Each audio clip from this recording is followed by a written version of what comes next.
헬스가 생각하기에 인간과 자연의 관계는 교통이다. 그렇지. 구체적으로 말하면 그것은 땡땡 즉 물질대사이다. 이 물질대사 없이 살 수 있는 사람은 없지. 독일어로 대사는 교환을 의미하기 때문에 인간과 자연의 관계는 교통 또는 교환이라는 말이 된다. 이것은 마르크스의 자연사적 시점을 생각할 때 중요하다. 앞으로 서술하겠지만 환경 문제를 생각할 때도 그러하다. 다음으로 헬스는 그와 같은 인간과 자연의 관계가 반드시 일정한 인간관계를 통해서 이루어진다는 점을 지적한다. 그것 또한 교통이다. 이 경우 헬스는 교통 형태로서 약탈과 노예제 그리고 상품 거래를 들고 있다. 그가 생각하기에 상품 거래라는 형태가 확대되면 그것은 약탈과 노예제 즉 폭력으로 타인의 생산물을 빼앗거나 그렇지 않으면 타인에게 노동을 시키는 약탈과 노예제를 대신하겠지만 결국 그것과는 다른 형태 즉 화폐에 의해 이루어지는 것으로 귀결된다. 화폐를 가짐으로써 인간은 타인을 강제할 수 있기 때문이다. 그렇다면 각자의 능력은 화폐라는 형태에서 소외되고 있다. 화폐를 가짐으로써 강제력을 갖는 것. 또한 인간의 분업과 협업은 그들의 의지에 반해 자본 하에서 조직되게 된다. 자본에 의해서 조직. 헬스는 진정으로 공동적인 교통 형태는 자본주의적 경제 이후에만 존재할 수 있다고 생각했다. 자본제 생산에서 인간은 이미 자본 하에서 협업하고 있기 때문에 그와 같은 자기 소외로서의 자본을 폐기하고 공동생산을 자신들의 의지로 관리하게 되면 유기적 공동사회가 진정으로 실현될 것이라고 말이다. 이것은 프루동에 의해 제창된 어소시에이션 또는 협동조합적 생산의 다른 표현이다. 어떤 의미에서 마르크스도 이와 같은 사고를 평생 유지했다. 마르크스가 경제학 철학 초고의 단계에서 헬스의 교통론에 영향을 받았다는 것은 분명한데 앞서 인용한 것처럼 그것은 독일 이데올로기에도 계승되고 있다. 그런데 이후 마르크스는 경제학 연구를 심화시켜감에 따라 교통이라는 단어를 통상의 의미로만 사용하게 된다. 그것은 그가 자본론에서 교통의 한 형태 즉 공동체와 공동체 사이에서 생겨나는 교역, 상품 교환 약대 등으로서 성립한 자본제 경제 연구에 전념했다는 것과 분리할 수 없다. 그러니까 협의로 사용한 거야. 이 자본제를 먼저 밝히기 위해서 작정을 했기 때문에 어쩌면 그것이 국가나 공동체 네이션이라는 영역에 관한 고찰을 2차적인 것으로 만들었을지도 모른다. 하지만 그것을 가지고 마르크스를 비판할 여유가 있다면 우리는 마르크스가 자본론에서 행한 작업을 국가나 네이션에 관해서 해야 한다. 마르크스는 상품 교환이라는 기초적인 교환 양식에서 시작하여 복잡한 자본주의적 경제 시스템의 총체를 해명하려고 했다. 화폐와 신용에 의해 직조된 자본제 경제 시스템은 물질적 하부 구조이기는커녕 신용에 의해 존재하는 종교적 세계와 같다. 그것은 그저 자본주의적 생산 양식 따위를 말함으로써 설명할 수 있는 것이 아니다. 같은 것을 국가나 네이션에 대해서도 말할 수 있다. 그것들은 겉으로 이데올로기적 또는 관념적으로 보이지만 자본제 시스템과 마찬가지로 기초적인 교환 양식에서 비롯되고 있다.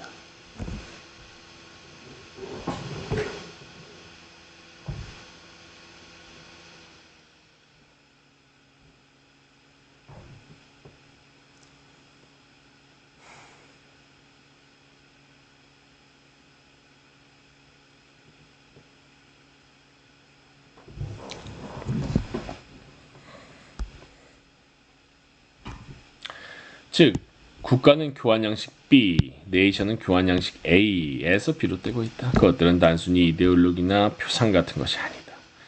근대의 자본제 경제 국가 네이션, 자본제 국가 네이션은 기초적인 교환 양식들의 접합과 그 변형을 통해 역사적으로 형성되어 온 것이다. 5. 인간과 자연의 교환. 국가 네이션 자본을 포괄적으로 다루기 위해서는 그것들을 넓은 의미의 교환, 즉 교통이라는 개념으로 되돌아서 다시 생각할 필요가 있다.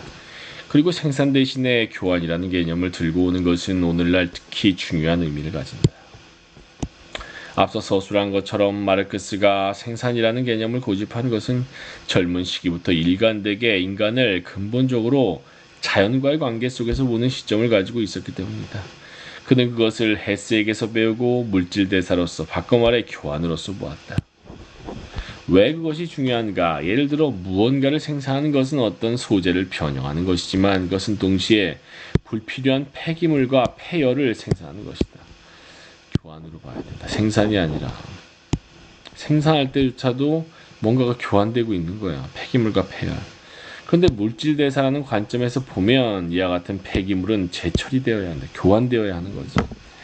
예를 들어 땅속의 미생물이 폐기물을 처리하고 재이용할 수 있게 하는 것이 자연의 에코시스템이다. 좀 더 근본적으로 말하자면 지구 환경은 대기 순환과 물 순환을 통해 궁극적으로 엔트로피를 폐열로서 우주 바깥으로 내버림으로써 순환적인 시스템일 수 있다. 이 순환이 방해받으면 폐기물 또는 엔트로피가 축적되어 버린다. 인간과 자연의 물질 대사는 지구 전체 물질 대사의 일환으로 존재한다. 인간의 생활은 이와 같은 자연의 순환에서 자원을 얻고 폐기물을 자연의 순환 속으로 되돌림으로써 유지가 가능하다. 자본제 공업 생산이 시작될 때까지 인간에 의한 생산이 에코시스템을 결정적으로 파괴한 일은 없었다. 인간이 생산한 폐기물은 자연에 의해서 처리되었다. 이것이 인간과 자연의 물질적 교환 대사이다. 그런데 생산은 일반적으로 폐기물을 무시하고 생각되고 있다. 그리고 그 창조성만이 평가된다. 헤겔과 같은 철학자가 파악해온 생산이란 바로 그와 같은 것이라고 해도좋다.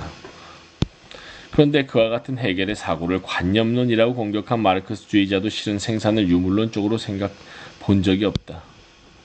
관념론이라고 했지만 유물론적으로 보려면 하부구조인 교환을 봐야 되는데 자꾸 생산 양식을 보니까 즉 그들은 생산이 폐기물과 폐열을 수반한다는 것을 생각하지 않았다. 교환으로 안 본 거지.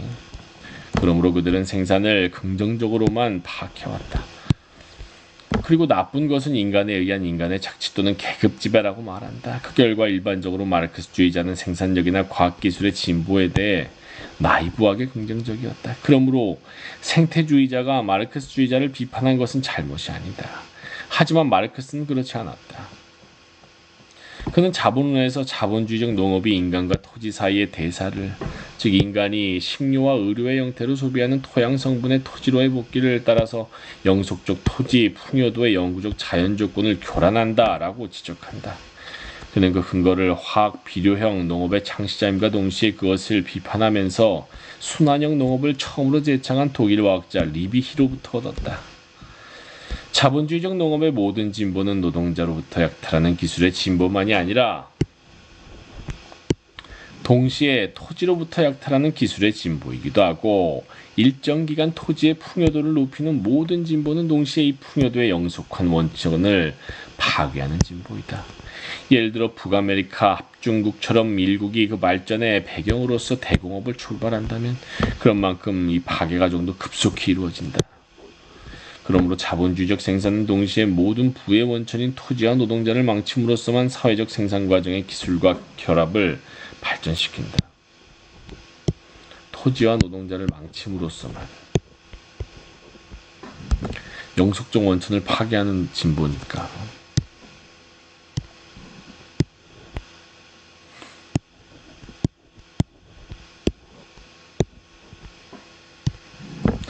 마르크스는 여기서 산업자본이 노동자를 착취하고 있을 뿐만 아니라 말하자면 자연을 착취 개발한다는 점.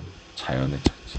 이 생산만 보고 교환을 안 보니까 자꾸 노동자에 대한 착취만 주장하는데 어떤 생산이냐에 따라서 그 폐기열과 폐열을 선물로 돌려줄 수 있느냐 없느냐, 교환을 건강하게 유지할 수 있느냐 없느냐에 따라서 자연이 착취되냐 안 착취되냐가 결정되는 거지. 그것에 의해 토양과 인간이라는 자연을 파괴한다는 점을 비판한다. 그리고 그는 다음과 같이 서술한다. 요컨대 결론은 농업에 대한 다른 고찰을 통해서도 도달하겠지만 이런 것이다. 즉 자본주의 체제는 합리적 농업을 거스른다는 것, 또는 합리적 농업은 자본주의 체제와 양립할 수 없다는 것이고, 비록 후자가 전자의 기술적 발달을 촉진시키긴 하지만 뿐만 아니라 노동하는 소농민의 손이나 결합된 생산자에 의한 규제를 필요로 한다는 것이다. 이 구상은 자본주의적 대농장만이 아니라 국영의 대집단 농장이라는 사고와도 다르다. 여기서 마르크스는 농업 경영이 소생산자들의 어소시에이션 연합이어야 한다고 말하는 것이다.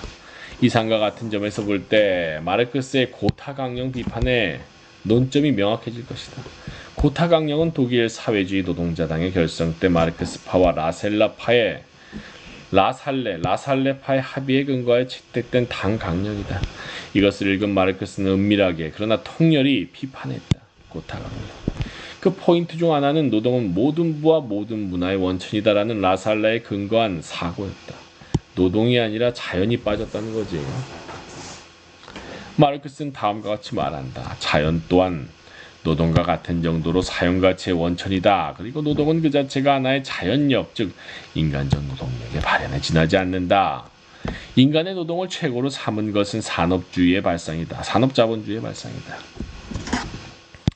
여기서 마르크스는 공업 생산을 중심으로 한 견해, 라살레만이 아니라 당시 마르크스파 일반에 의해 공유된 이 견해를 비판했던 것이다. 여기에는 초기 이래 인간과 자연을 물질 대사에서 보는 자연사적 시점이 관철되고 있다. 둘째로 마르크스는 생산자 협동조합을 국가에 의해 육성하려고 한 라살레파의 프로그램을 부정한다. 마르크스가 생각하기에 국가를 통해 어소시에이션을 키우는 것이 아니라 바로 어소시에이션의 발전을 통해 국가를 해소하는 것이 과제였다. 현실적으로 권력을 잡은 마르크스주의자는 국가를 통해 생산자 협동조합을 조직했다. 집단농장이나 인민공사란 그런 것이다.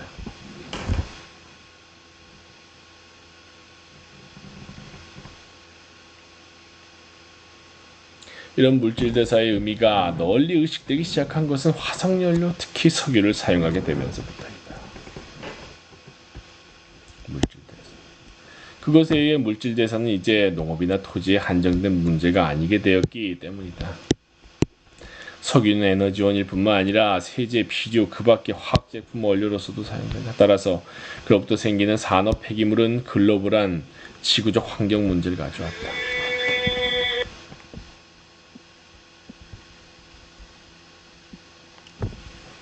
앞서 서술한 것처럼 지구 환경은 일종의 열기관이다. 그것은 대기순환과 물순환을 통해 궁극적으로 엔트로피를 폐열로 우주 바깥에 내버림으로써 순환적 시스템일 수 있다. 이런 순환이 방해를 받으면 기상변동이나 사막화 그리고 그 밖의 환경위기는 불가피하다. 최종적으로 지구 환경은 엔트로피가 누적되어 열적 죽음에 이른다. 자, 여기까지 55쪽 12, 13번